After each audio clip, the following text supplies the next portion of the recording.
Good afternoon. Today, on my review, will be Spider-Man.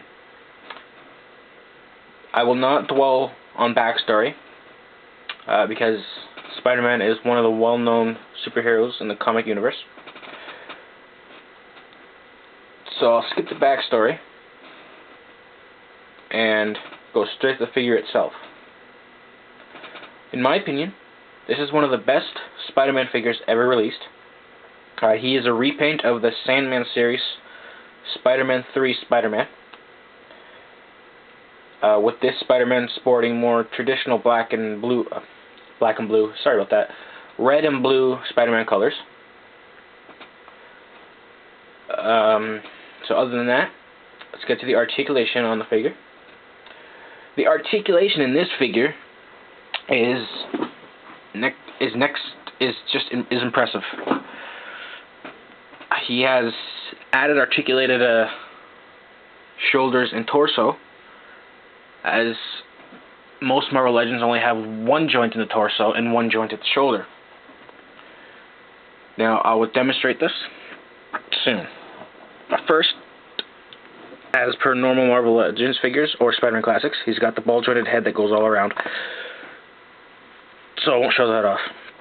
Now, the articulated shoulders that I was talking about, he's got the shoulder blade joint, that I like to call it, so it can go in and out. It's also got the hinge that can make his shoulder go up and down. No idea what to call that. As well, so those are the two cool articulated points on this figure. Then he sports the normal articulation. Whoops. Stand you. There you go. He's got the ball hinge shoulder here. Thigh swivel. Double jointed at the elbow. Forearm swivel.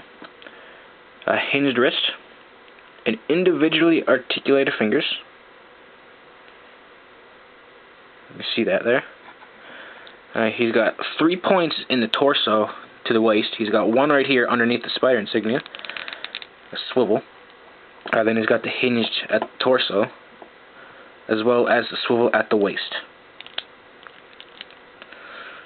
And for the legs, he's got the ball hinge right up here.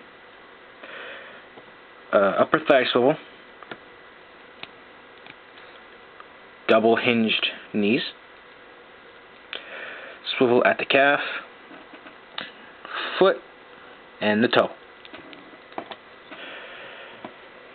Now, accessories this guy comes with. Let's put him off to the side. An accessory he comes with is a Gargoyle base, which is too big to get on camera. But other than that, the idea is you would stick this to a ledge. Put a ledge right here, tighten it back up, and it sports a gimmick. So this right here can actually extend. If you hear that ratchet noise, and it comes to about 30 centimeter long string with a little hoop at the end. The purpose to this is you would hang Spider-Man from a high ledge and using the hook here.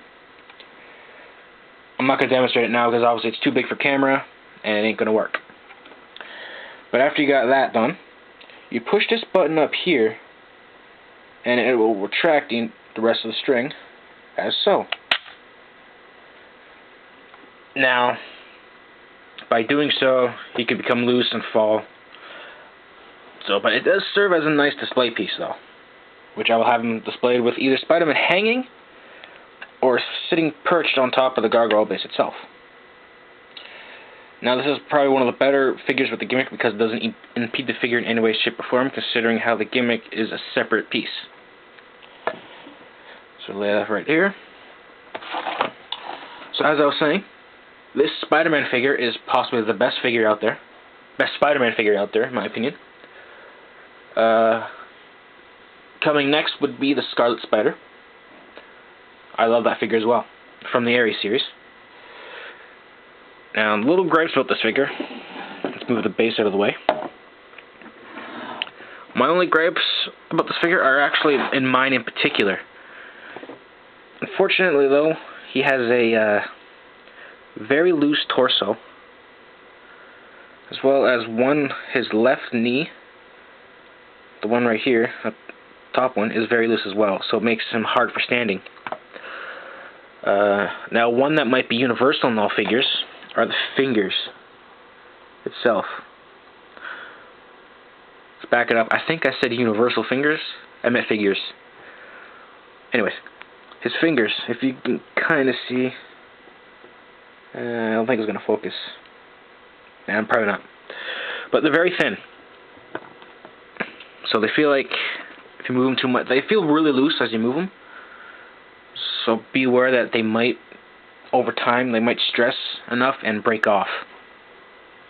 So be careful about that if you have this figure. Other than that, though, this Spider-Man mold is a fantastic mold.